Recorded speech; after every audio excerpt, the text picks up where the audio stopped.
So we'll head back up to the garden, and we'll come over here to the garden beds here. So I used to have corn in these boxes, and then it got to be a pain because I had to start using netting because the little moths would get in there, and then I'd end up with wormy corn. And then I think the last time I put corn in here was like 2 years ago, and we had a really drought and they didn't do well. And I said, oh, that's it. You know, and every time I grow my corn, it would kind of be like, I think I'm picking it late, it would be chewy and stuff. So the boxes sat empty for a couple years, and I said, you know what, this year I'm going to go ahead and just, all the little coreopsis coming up, I'm just going to pull some and just plant them in here. And then I had some stray zinnias from last year poking through my rocks, my xeriscaping, so I pulled those and planted them. And then I have cosmos in here that are starting to bloom.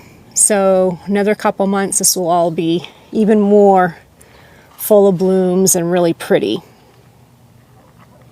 So I said, well, you know, it'd be nice to have something against this fence. I think what I'm going to do next year is move these boxes and put them over by right where that tumbler is, and clean out this area, and maybe just have the flowers blooming in front of my shed here. So I think that's going to be the plan for next year.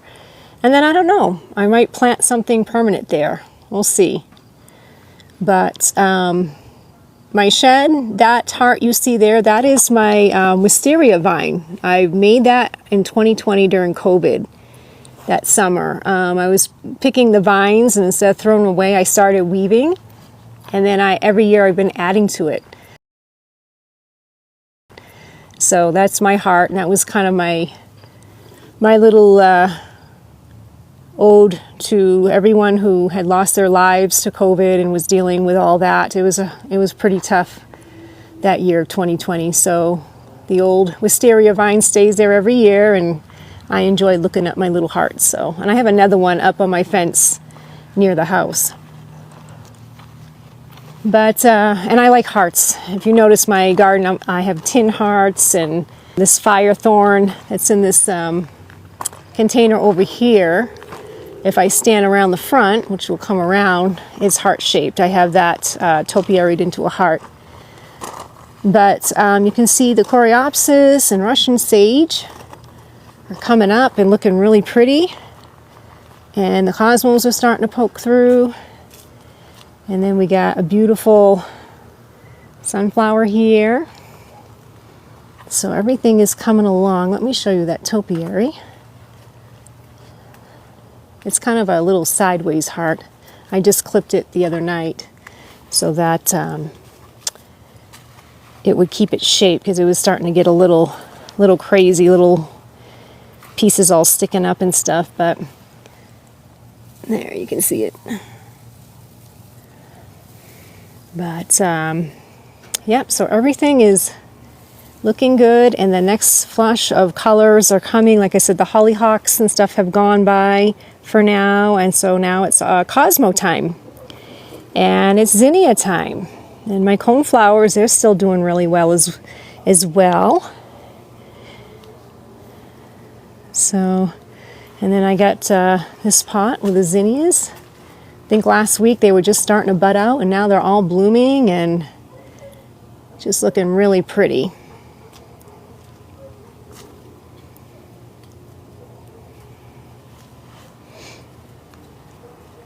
Thank you for the hearts. I appreciate that.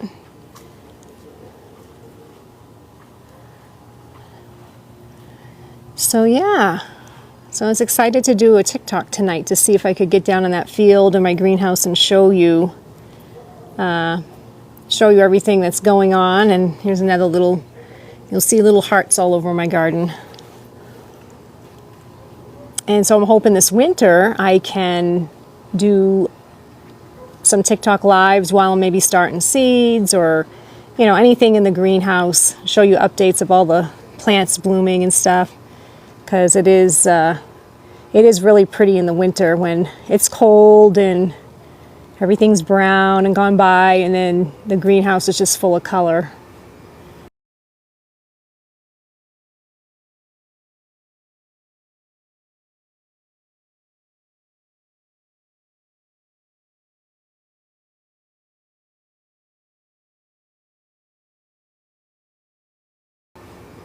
I really enjoyed that last winter, and it just kind of scratched that gardener itch that, you know, you miss being in the garden and you miss the plants and the color. So it really helped having that. And then just going in there and it's nice and warm and toasty in there when it's cold out.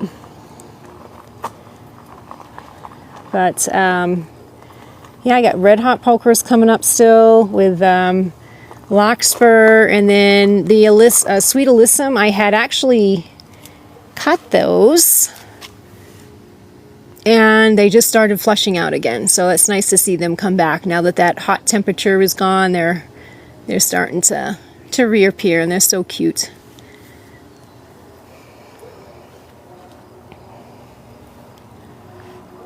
Anyone else gardening? How's your gardens doing?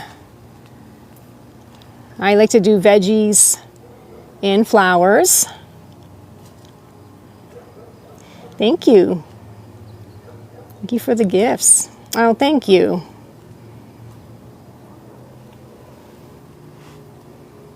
Yeah, it's a pretty time of year right now. It's the time of year when I'm like, I'm working so hard in the garden that I don't really get to enjoy it because I'm just go, watering and deadheading and fertilizing and just tending, you know, so thank you.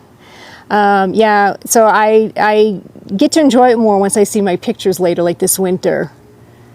Yeah, my husband and I, we put this patio in 2014 ourselves.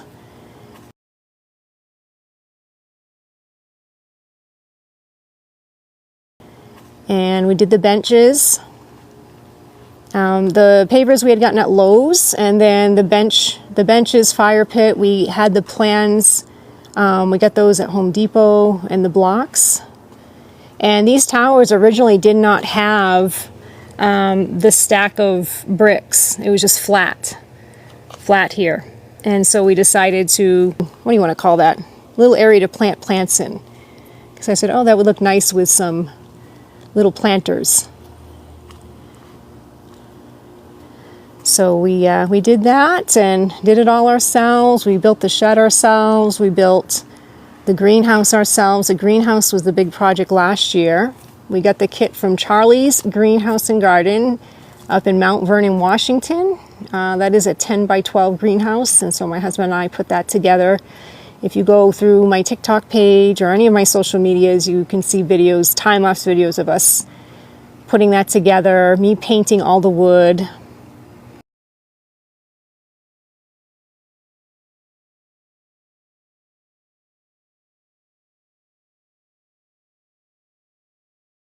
And so we did that. We're kind of do-it-yourselfers, if we can, you know, for the most part, if we can handle it. So, but we are getting older. So we're in our 50s now, so it's kind of starting to slow down. In fact, him and I, we just built this little screen house for my Vago garden. I'm in Rio Rancho, New Mexico. So we built this. This was our latest project from this past spring, and I have time lapse of this as well, us doing that.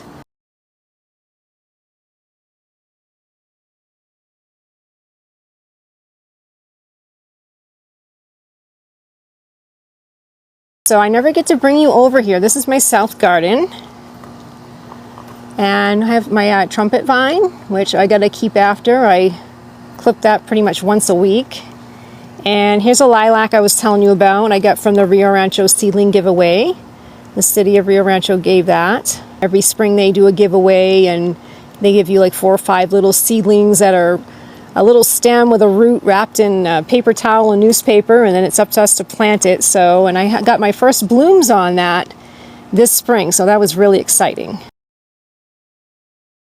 And I got that plant probably about 4 years ago as well. But I got sunflower coming up, cosmos there. I think it's called Texas sage or salvia. Texas sage or salvia. I always get those confused. And then I got morning glory. And I have chicken wire around there because the quail were eating all my morning glories this spring. So I had to kind of cover things with chicken wire to keep them out. And I have a crepe myrtle. And another sunflower there. And boxwoods. These are wintergreen boxwoods. And then arborvitae. And then catmint, more cosmos, and lemon balm on the end down there. And another trumpet vine.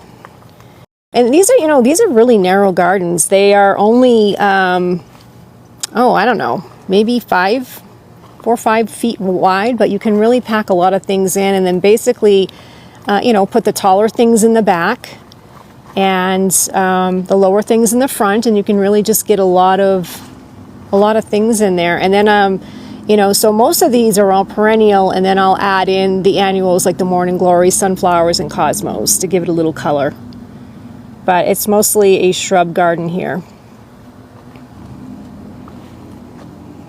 And hollyhocks there, and gladiolas that are going by. I need to deadhead those. And this is another little arborvitae. I can't remember the name of it, but I love the color of it. I love that it's like kind of a yellowy color. And so that's a little baby one growing. He's been in there for a couple years now. And I do have mulch, and underneath the mulch I do have soaker hose in there. So actually you can see down in there, I got to cover that up so it's the water doesn't get out. But so this bed I turn on for about 20 minutes every morning, and that pretty much does the trick. With the mulch on it, it keeps the moisture in, and the plant's happy, especially with the heat. So, and I have soaker hose in this garden bed over here, and then also my far north garden over there. So each zone gets, like I said, about 20 minutes every morning. So in here I got chrysanthemums, gladiolas that are still coming up. And some of those I had to chop back because they just get so big, and then they start falling down. They just kind of look messy. So I chopped all those yesterday. And then this pot here is full of morning glory. And then I have some pretty zinnias and sunflowers coming up. So my post for today on TikTok is I posted my Miss Mars sunflower. Let's go take a look at her. She was really pretty. And she's right here. So if anyone saw my picture, that's her right there. And she's got some more coming up. Got a whole bunch actually. And then I have some, in this pot also, I got some stock flower that's coming up, and then a little vinca in there. So sometimes I make the mistake, thank you for the hearts, I make the mistake of planting things, right, when the pot is bare minimum, nothing in it, and then you plant things in it and you're like, okay, it'll get plenty of sun, but then other things like the sunflowers now are growing bigger. It's like shading the vinca, so now the vinca doesn't get the sun it needs. So I don't know if anyone else makes that mistake or not, but you think, oh, it's going to have, plenty of light and everything, and then other plants grow faster and then it blocks their light. But so kind of like this situation here. Last year, this was all red vincas. And I ran out of vincas to plant, so I said, well, I'm just going to I think I had Johnny Jump Ups in here, and those went by, and then I had larkspur. And now I have cosmos that are blooming, and then I have like little sunflowers, one there, and then one here. But you can tell this one is not growing as much because it's just not getting the light it needs. So between the shade of the tree and then the cosmos are blocking it. So I might have to move it, or I'll just leave it and see what it does. But this planter here does have chrysanthemums in it, but the coreopsis have gotten so tall that it's kind of blocking that too. So I'm probably going to cut these back soon because they just get so monstrous and they take over. This one here I had to cut back because it was just blocking the light on my zinnias, and the zinnias were being stunted. So once I cut that back, they took off because they're full sun and they need that light to grow. And then my bougainvillea a couple weeks ago when I did a live, this was full of pink, what they call bracts.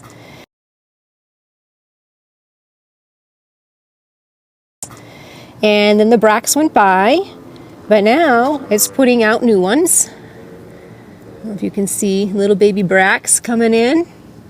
So we're going to have some more pink ones here soon. So that's nice to see. My husband's like, oh no, it lost all its color. I said, oh, they'll grow back. And then I love Russian sage because I don't have to water that. It gets whatever water from the rain, and it doesn't like fertilizer. It just loves plain old sandy soil. So I just let that be and let it do its thing.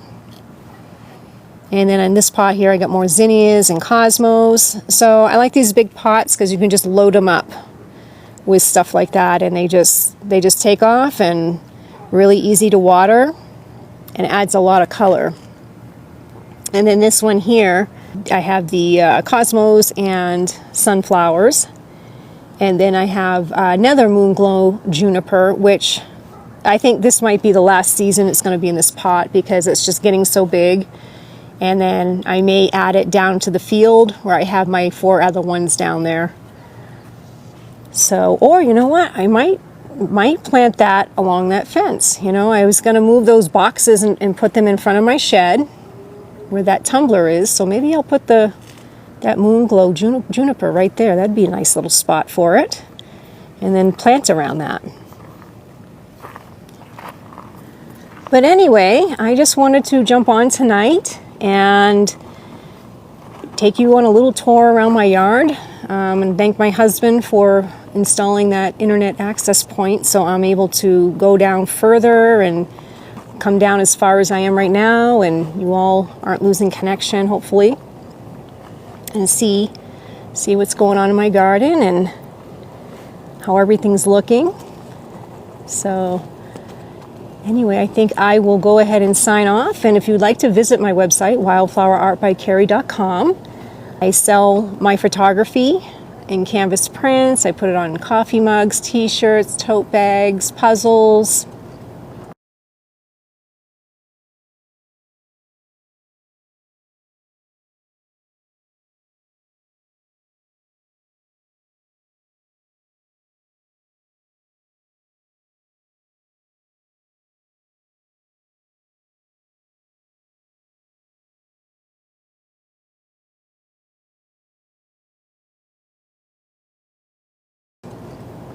I sell my artwork, which is all made with the flowers from my garden. I harvest, dry, and press them, and then create my framed artwork and shadow boxes and pendants. And I'm also painting slate when I have time.